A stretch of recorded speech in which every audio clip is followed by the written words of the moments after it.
Good morning, students. You are most welcome in Tagore in online educational platform. Students, जैसा कि आप सभी ने अपने जो 10वीं क्लास का जो बोर्ड परीक्षा परिणाम है उसके अंदर इतना उत्कृष्ट प्रदर्शन दिया है, उसी आधार पे हम अपनी जो आगे का जो भविष्य है उसको तय करते हैं। उसके आधार पे हम अपना चयन करते हैं कि हमें किस क्षेत्र को चुनना है। तो मैं आपको एक छोटी सी राय देना चाहता हूं कि आप किसी प्रकार से कोई परसेंटेज बेस होकर अपना सब्जेक्ट न चुनें। परसेंटेज बेस और अपने खुद का जो आईक्यू होता है उसके अंदर बहुत ज्यादा डिफरेंस होता है।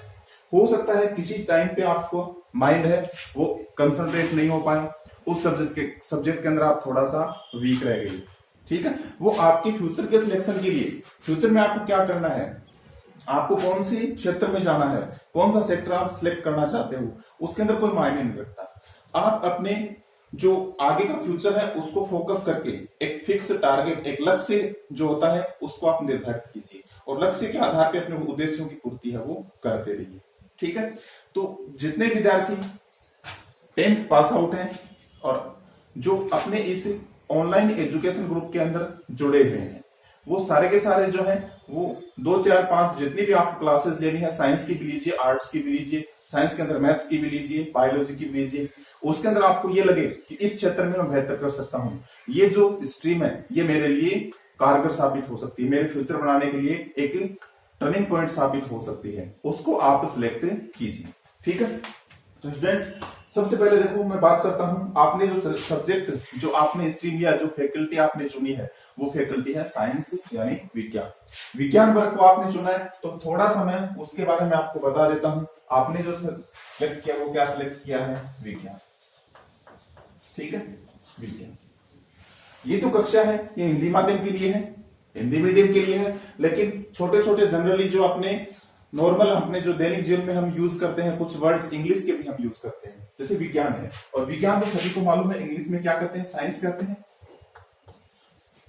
सभी को मालूम है विज्ञान को इंग्लिश में क्या कहते हैं, साइंस। ये मेरे बताने का मकसद इसलिए है क्योंकि सर आप कहोगे हम तो हिंदी मीडियम से हैं और आप इंग्लिश में बता रहे हो। ये बताने का मेरा छोटा सा मकसद है, साइंस जो शब्द है वो शब्द है वो कहां से लिया गया। देखो कोई ना कोई शब्द है, कोई ना कोई वर्ड है, वो किसी ना किसी भाषा से उठाया जाता है, क्योंकि सबसे छोटी इकाई जो होती है वो हमने पढ़ी थी भाषा के बारे में, वर्णों के बारे में हम पढ़ चुके हैं, ठीक है। तो साइंस जो शब्द है वो कौन सी भाषा से उठाया गया है, एक वर्ड है सिंटिया, एक वर्ड है क्या, सिंटिया। साइंटिया भी इसको कई बोलते हैं, सिंटिया या साइंटिया एक ही बात है, सिंटिया। साइंस शब्द कहां से उठाया गया है, सिंटिया नामक शब्द से इसको लिया गया है। और ये जो सिंटिया नामक शब्द है ये कौन सी भाषा से लिया गया है, ये मैं आपको बता दूं, ये कौन सी भाषा से लिया गया है, लैटिन भाषा से। यानी लैटिन भाषा के अंदर एक शब्द है सिंटिया, और उसी सिंटिया से जो थोड़ा सा परिवर्तित रूप हमने लिया है वो क्या बन गया, साइंस बन गया। देखिए सिंटिया जो है लैटिन भाषा का शब्द है, और लैटिन भाषा में इसका जो मतलब होता है वो मतलब होता है जिज्ञासा। इसका क्या मतलब होता है, जिज्ञासा। जिज्ञासा बोल सकते हैं, या जिज्ञासा को अगर हम नॉर्मली लिखे तो क्या लिख सकते हैं, जानने की इच्छा।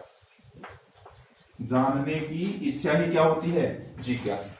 जैसे हमारे मन में कोई भी, हमारे सामने कोई भी घटना घटित होती है, उसके बारे में हमारे मन के अंदर जिज्ञासा उत्पन्न होती है, एक लालसा हमारे मन में रहती है कि ये घटना कैसे हुई, क्यों हुई, ठीक है, इसके पीछे क्या कारण रहा होगा कि ये घटना घटित हुई। जैसे मान लो बादल बनते हैं, बादल बनते हुए हम देखते हैं, ठीक है, फिर बारिश भी होती है, हमारे मन में ऑटोमेटिक विचार आते हैं कि कैसे किस प्रकार से बादल बने, कैसे उनसे बरसात हुई, बादल बने, वो जो जल इकट्ठा था वो किस रूप में था, कौन सी अवस्था में था। ये सारी की सारी जो बातें जो हमारे माइंड के अंदर घूमती रहती हैं, और वो हमें उसके प्रति जिज्ञासा उत्पन्न करके उसके बारे में हमें ज्ञान कराने के लिए हमें प्रेरित करती है।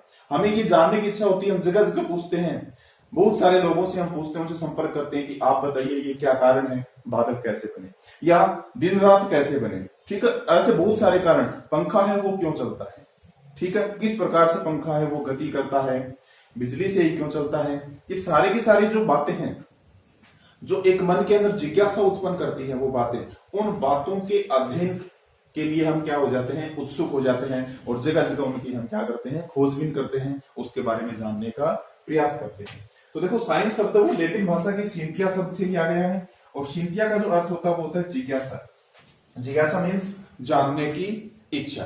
तो देखो कोई भी घटना हमारे सामने घटित होती है, कोई भी घटना घटित होती है, उसको देख के हमारे मन में क्या उत्पन्न होती है, जिज्ञासा। और उस जिज्ञासा को शांत करने के लिए हम क्या करते हैं, उसके पीछे पड़ जाते हैं, उसका अध्ययन करते रहते हैं। ठीक है, जैसे कोई भी आपके घर में नया सदस्य आया, कोई भी नया सदस्य आपके घर में या कोई मेहमान आया, तो आपके मन में जिज्ञासा उत्पन्न होती है, कौन है, कहां से आया है, क्यों आया है, इसका नाम क्या होगा। वो सारे के सारे जानने के लिए आप क्या करते हो, अपने घर वालों से, अपने भाई बहन से या जो भी अपने माता पिता हैं उनसे हम पूछते हैं कि क्या नाम है, कहां से आए हैं। ये सारी की सारी जो जिज्ञासाएं, उन जिज्ञासाओं को हम शांत करते हैं और शांत करने के लिए हमें उसका क्या करना पड़ता है, उसके बारे में जानना पड़ता है। ठीक है, और हमारी जो जिज्ञासा है वो क्या हो जाती है, शांत हो जाती है। जब उसका हमें संतोषजनक जवाब मिल जाता है या उसके बारे में हमें संतोषजनक उत्तर मिल जाता है, तो हमारी जो जिज्ञासा है वो क्या हो जाती है, शांत हो जाती है। तो विद्यार्थी, मेरा कहने का मतलब यही है, मैं आपको ये बताना चाहता हूं कि आपने जो सब्जेक्ट सिलेक्ट किया है, जो स्ट्रीम, जो फैकल्टी आपने ली है, वो क्या है, विज्ञान। और विज्ञान है वो इसी का है, जिज्ञासा को ही हम क्या बोलेंगे, एक प्रकार से विज्ञान बोलेंगे। हालांकि इसकी लेटेस्ट या हम जो सही परिभाषा है वो भी आपको लिखवाएंगे, लेकिन जनरली आपको मालूम होना चाहिए कि विज्ञान क्या है। साइंस किस शब्द से लिया गया है, सिंटिया कौन सी भाषा का शब्द है, लैटिन भाषा का, और जिसका अर्थ क्या होता है, जिज्ञासा या जानने की इच्छा। ओके, अब देखो कोई भी घटना घटित होती है, जैसे मान लो बादल का बनना है, कोई भी घटना मैंने ले ली, बादल का बनना घटना है, कोई भी नैसर्गिक घटनाएं होती है, ध्यान रखना। विज्ञान के अंदर सारी की सारी घटनाएं जो होती है वो नैसर्गिक घटनाएं होती है। नैसर्गिक घटनाओं का जो हम अध्ययन करते हैं वो इसी के अंदर हम करते हैं। ठीक है, जैसे बादल का बनना हो गया, ठीक है, ये किसी बालक के मन में विचार आता है कि बादल कैसे बनता है, उसके अंदर जिज्ञासा उत्पन्न हो जाती है इसको जानने की। वो इसको जानेगा कि बादल कैसे बना, क्यों बना, इसकी जो जिज्ञासा उत्पन्न हुई उसके लिए वो क्या करता है, उसके बारे में जानने का प्रयास करता है। और इसको जानने के लिए वो क्या करता है, अध्ययन करता है। ठीक है, अध्ययन के अंदर यही नहीं है कि वो पढ़ता है, वो कई तरह के प्रयोग भी करता है, कई तरह की घटनाएं भी देखता है, कई लोगों से पूछता भी है, कई किताबों में भी पढ़ता है। तो कुल मिलाकर इसके बारे में वो क्या करता है, अध्ययन करता है, इसको जानने का प्रयास करता है। और ये जो अध्ययन करता है स्टेप बाय स्टेप करता है, उसको एकदम से पता नहीं चलेगा कि बादल कैसे बने, वो स्टेप बाय स्टेप चलेगा। स्टेप बाय स्टेप चलेगा तो एक समय ऐसा आएगा कि उसको बादल के बनने की प्रक्रिया का पता चल जाएगा। ठीक है, जो अध्ययन होगा वो अध्ययन कैसे करेगा, वो कैसा अध्ययन होगा, स्टेप बाय स्टेप, यानी क्रमबद्ध अध्ययन होगा, क्रमबद्ध अध्ययन होगा। ऐसा नहीं है जैसे मान लो आप पहली क्लास के अंदर हो, आप सीधे छठी क्लास में चले गए, ऐसा थोड़ी होता है। आप step by step 6th class तक पहुंचोगे, first, second, third, fourth, fifth, sixth, ऐसे। यानी हर घटना का एकदम से अध्ययन नहीं होता, उसका स्टेप बाय स्टेप अध्ययन हम करते हैं। ठीक है, उस स्टेप बाय स्टेप यानी क्रमबद्ध अध्ययन को ही हम क्या बोलते हैं, ध्यान रखना। बातें किसकी हो रही है, विज्ञान की हो रही है, बातें किसकी हो रही है, विज्ञान की हो रही है। ठीक है, तो ये छोटा सा मैंने आपको प्रारूप इसलिए बताया है ताकि आप जो स्ट्रीम सिलेक्ट करना चाहते हो, जैसे आप कला वर्ग लेना चाहते हो, आप विज्ञान वर्ग लेना चाहते हो, या आप वाणिज्य संकाय लेना चाहते हो, मान लो कॉमर्स लेना चाहते हो, तो कहने का मतलब यही है कि आपने जो सिलेक्ट किया उसके अंदर हम पढ़ेंगे क्या, हमारा जो फोकस है वो कहाँ रहने वाला है। तो हमारा जो फोकस वो रहने वाला, वो कहाँ रहने वाला है, जो जिज्ञासा मनुष्य के मन में या बालक के मन में या विद्यार्थी के मन में जो जिज्ञासा उत्पन्न होती है, उस जिज्ञासा को शांत करने के लिए या उस घटना के बारे में जानने के लिए वो क्या करता है, क्रमबद्ध अध्ययन करता है। और जो क्रमबद्ध अध्ययन जो वो करता है किसी घटना के बारे में, किसी नैसर्गिक घटना के बारे में, वो क्रमबद्ध अध्ययन ही क्या कहलाता है, विज्ञान। तो छोटी सी परिभाषा देखो हमारे निकल के सामने आ रही है कि नैसर्गिक घटनाएं जितनी भी होती हैं, नैसर्गिक घटनाओं का क्रमबद्ध अध्ययन ही क्या कहलाता है, विज्ञान कहलाता है। ठीक है, अध्ययन वो क्यों करता है, क्योंकि उसके मन में क्या उत्पन्न होती है, जिज्ञासा। उस जिज्ञासा को वो शांत करता है, शांत करने के लिए वो अध्ययन करेगा, उसके बारे में जानेगा, उसकी पड़ताल करेगा, वो ही क्या है, विज्ञान। ठीक है, अब इसके आधार में मेरे छोटे से मैं आपको एक कहानी सुना देता हूँ। मेरी छोटी सी कहानी याद आ रही है, बहुत पुराने समय की बात है कि एक छोटा सा बालक होता है। ठीक है, वो अपनी माँ के साथ क्या करता है, उसकी माँ शाम को मंदिर में जाती है। ठीक है, दिन में भी जाती है, कई बार मंदिर में जाती है, और वो भी अपनी माँ के साथ ही चला जाता है। छोटे पेड़ पौधे होते हैं, फूलों के पौधे भी होते हैं, बड़े पेड़ पौधे भी होते हैं, उनको वो क्या करता है, उनके साथ छेड़खानी करता रहता है, कभी फूल तोड़ता है, कभी पत्तियां तोड़ता है, उनके साथ ऐसे खेलता रहता है। और माँ के साथ मंदिर में, उस बगीचा था मंदिर में, उसके अंदर घूम फिर के वो वापस घर आ जाता है। ये प्रक्रिया बहुत दिनों तक चलती है, बहुत दिनों तक ये प्रक्रिया चलती है। वो मंदिर अपनी माँ के साथ जाता है, बगीचे में घूमता है और पेड़ पौधों के साथ छेड़खानी करता रहता है, कभी फूल तोड़ता है, कभी पत्तियां तोड़ता है। ठीक है, तो इस प्रकार से प्रक्रिया लगातार चलती रहती है। एक दिन क्या होता है कि उसकी माँ मंदिर जाने के लिए लेट हो जाती है, थोड़ा सा शाम का समय हो जाता है, वो मंदिर में चले जाते हैं। वो जो घटना है वो वापस रिपीट होती है, वो पेड़ पौधों के साथ छेड़खानी करता है। आज तक उसकी माँ ने नहीं कहा था कि तू इसको मत छेड़, इसको नहीं छेड़ते, लेकिन उस दिन उसकी माँ बोले बेटा इस दिन शाम को पेड़ पौधों को और फूलों को नहीं छेड़ते, पत्तियां नहीं तोड़ते पेड़ पौधों की। ठीक है, उसकी माँ बार बार कहती है, लेकिन वो उसके दिमाग में एक ही बात आती है कि क्यों नहीं तोड़ते। उसकी माँ को भी इतना मालूम नहीं था, उसको इतना पता है कि फूल जो है वो शाम के समय, या पत्तियां हैं, पेड़ पौधे हैं, वो शाम के समय उनके साथ छेड़खानी नहीं करते। उसको इतना पता है, उसकी माँ है वो कहती है मेरे को नहीं मालूम, लेकिन छेड़ते नहीं है, आप मत छेड़ो शाम के समय। ठीक है, मंदिर में फूल वगैरह चढ़ाते हैं, वापस घर आ जाते हैं। उस बच्चे के दिमाग में ये बात घर कर जाती है, वही बात यानी जिज्ञासा उत्पन्न हो जाती है कि शाम के समय पेड़ पौधों को क्यों नहीं छेड़ते, उनकी पत्तियां क्यों नहीं तोड़ते, उनके फूल क्यों नहीं तोड़ते। उसके दिमाग में ये चीज आ जाती। ठीक है, और वही जो जिज्ञासा उसको शांत करने के लिए वो उसके बारे में क्या करता है, अध्ययन करता है।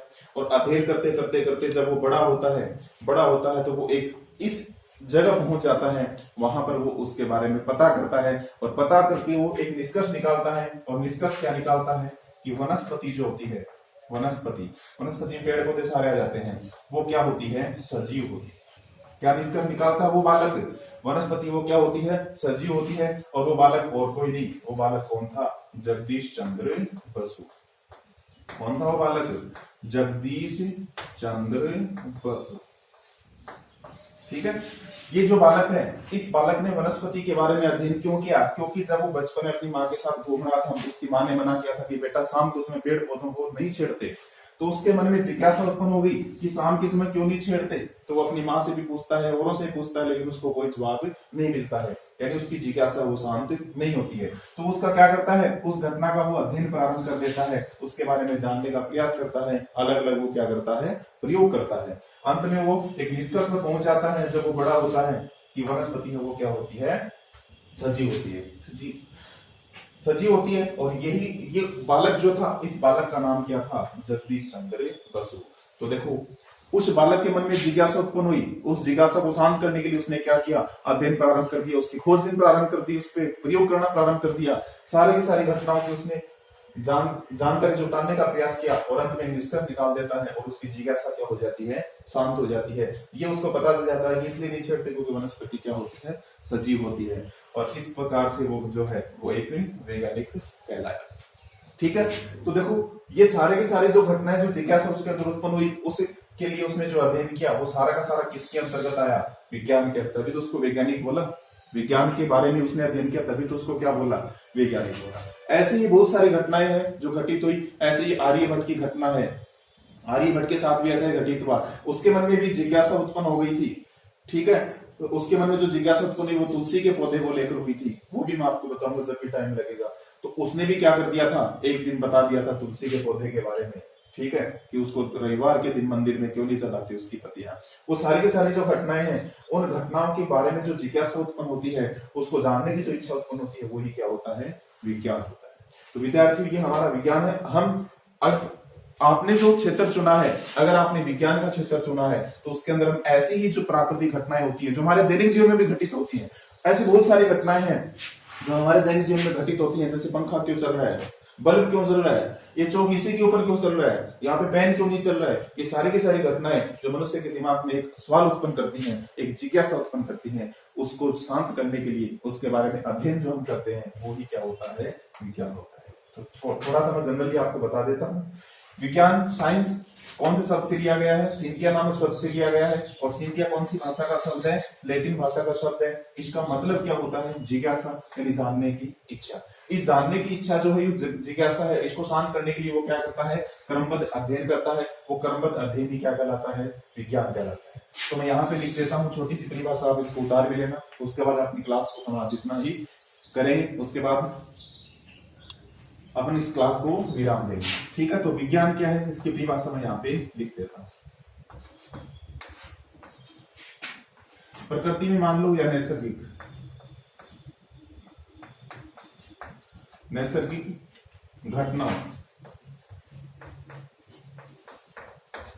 घटनाओं का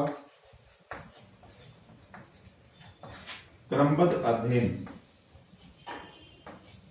नैसर्गिक घटनाओं का क्रमबद्ध अध्ययन क्या कहलाता है? विज्ञान कहलाता है।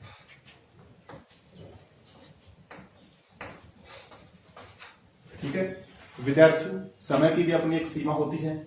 आज हम आपके साथ इतना ही इंटरेक्शन करेंगे कि विज्ञान क्या होता है, क्योंकि आप आज इसके बारे में सोचना, आपने जो क्षेत्र चुना है वो कितना इंटरेस्टेड आपके लिए होने वाला है। जो हमारे चारों जो घटनाएं घटित हो रही हैं वो सारी की सारी जो है वो इसी के कारण हो रही है, विज्ञान है। पूरा का पूरा आपके दैनिक जीवन से वो जुड़ा हुआ है। तो धन्यवाद विद्यार्थियों, आज आपको विज्ञान के बारे में बताना था। मेरे जो स्टार्टिंग के अंदर जो मेरी क्लास होने वाली थी वो इसी संबंधित की, आपके अंदर जिज्ञासा उत्पन्न हो जानने की कि क्या हम पढ़ेंगे साइंस के अंदर, हम साइंस हमने लिया, हम उसमें किस क्षेत्र की ओर जाने वाले हैं, वो सारा का सारा अध्ययन हम किसमें करेंगे? विज्ञान में। धन्यवाद विद्यार्थियों, आपका दिन शुभ रहे।